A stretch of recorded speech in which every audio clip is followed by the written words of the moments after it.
اقوام متحدہ کی پاک بھارت حالیہ تنازع پر ثالثی کی پیشکش۔ سیکریٹری جنرل اینٹونیو گوتیرس نے کہا پاک بھارت جنگ سے گریز کریں، جنگ مسئلے کا حل نہیں۔ اقوام متحدہ پہلگام واقعے کی مذمت کرتا ہے۔ دونوں ملکوں کے درمیان کشیدگی تاریخ کی بلند ترین سطح پر ہے۔ دونوں ممالک میں جنگ کی صورتحال ہمارے لیے باعث تکلیف ہے۔ ان حالات میں ایسی محاذ آرائی سے بچنا چاہیے جس سے جنگ کا خطرہ ہو۔ اپنے آپ کو روکنے اور جنگ کے دہانے سے واپس لوٹنے کا وقت ہے۔ اطلاعات ہیں کہ بھارت LOC کے اطراف کسی بھی جگہ حملہ کر سکتا ہے، اس کو انشاءاللہ منہ توڑ جواب دیا جائے گا۔ وزیر دفاع خواجہ آصف نے اپنے ایک بیان میں کہا کہ مودی صرف اپنا ووٹ بنانے کے لیے ڈرامہ کر رہا ہے۔ بھارت خیبر پختونخوا اور بلوچستان میں دہشت گردی کروا رہا ہے۔ آج بھی ہمارے ساتھ جو ہو رہا ہے وہ افغانستان کی سرزمین سے ہو رہا ہے۔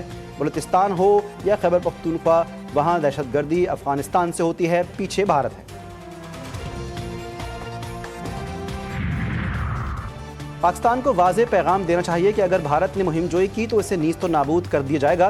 قومی اسمبلی میں بھارتی جارحیت، Pahalgam flowers flag operation, Sindh طاس معاہدے اور داخلی سیکیورٹی پر مفصل بحث کا آغاز کرتے ہوئے اپوزیشن لیڈر عمر ایوب نے شہباز شریف کے حالیہ بیان پر سخت اعتراض کرتے ہوئے کہا کہ جب ہمارا پہلگام واقعے سے تعلق ہی نہیں تو انویسٹیگیشن کی پیشکش کیوں؟ کیا ہم خود پر الزام تسلیم کر رہے ہیں؟ کیا ہمارے پاس گولے بارود کی کمی ہے؟ کیا ہماری فوج اور قوم تیار نہیں؟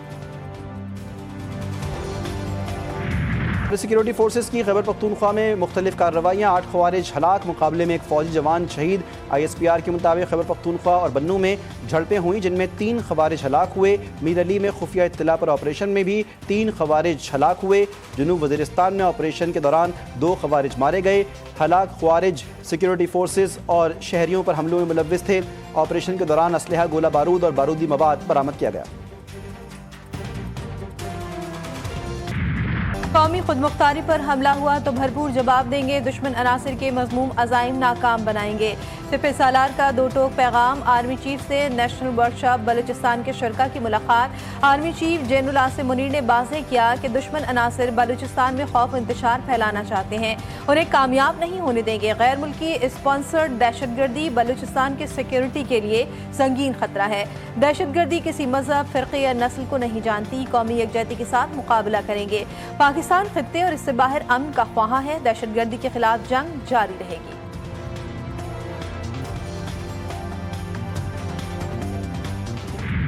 دنیا کو پہلگام واقعے کے حقائق سے آگاہ کرنے کا مشن۔ وزیراعظم شہباز شریف کی عالمی رہنماؤں سے ملاقاتیں اور رابطے۔ ایرانی وزیر خارجہ کی وزیراعظم سے ملاقات۔ پہلگام واقعے کے بعد بھارت کے اشتعال انگیز رویے پر تشویش کا اظہار۔ عباس عراقچی نے جنوبی ایشیا میں امن و استحکام کے لیے اپنا کردار ادا کرنے کے لیے ایران کے عزم کا اعادہ کیا۔ برطانوی ہائی کمشنر سے ملاقات میں پاکستان نے برطانیہ کو پہلگام واقعے کی تحقیقات میں شمولیت کی دعوت۔ شہباز شریف نے کہا پاکستان کبھی بھی ایسا قدم نہیں اٹھائے گا جس سے علاقائی امن و سلامتی کو خطرہ ہو۔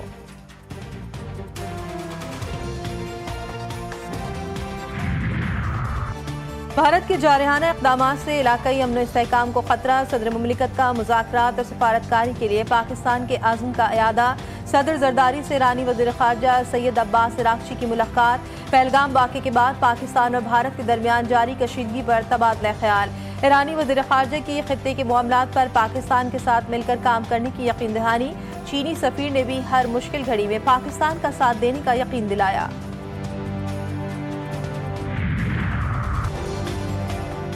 بھی بھارتی پروپیگنڈے کو بے نقاب کرنے کے مشن پر۔ نائب وزیر اعظم سے ایرانی وزیر خارجہ عباس عراقچی کی ملاقات۔ اسحاق ڈار کا پہلگام واقعے کے بعد سے بھارت کے اشتعال انگیز پر تحفظات کا اظہار۔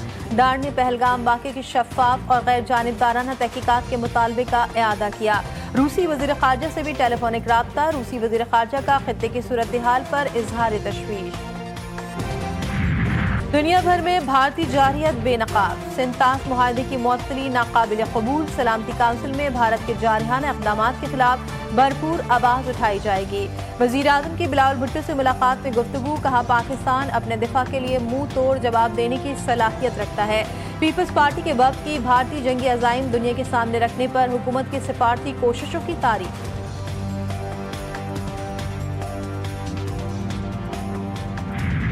پاکستان کی کامیاب سفارتکاری۔ ملائیشیا نے بھی بھارت کا جھوٹا بیانیہ مسترد کر دیا۔ چین کے بعد ملائیشیا کا بھی پہلگام حملے پر شفاف تحقیقات کا مطالبہ۔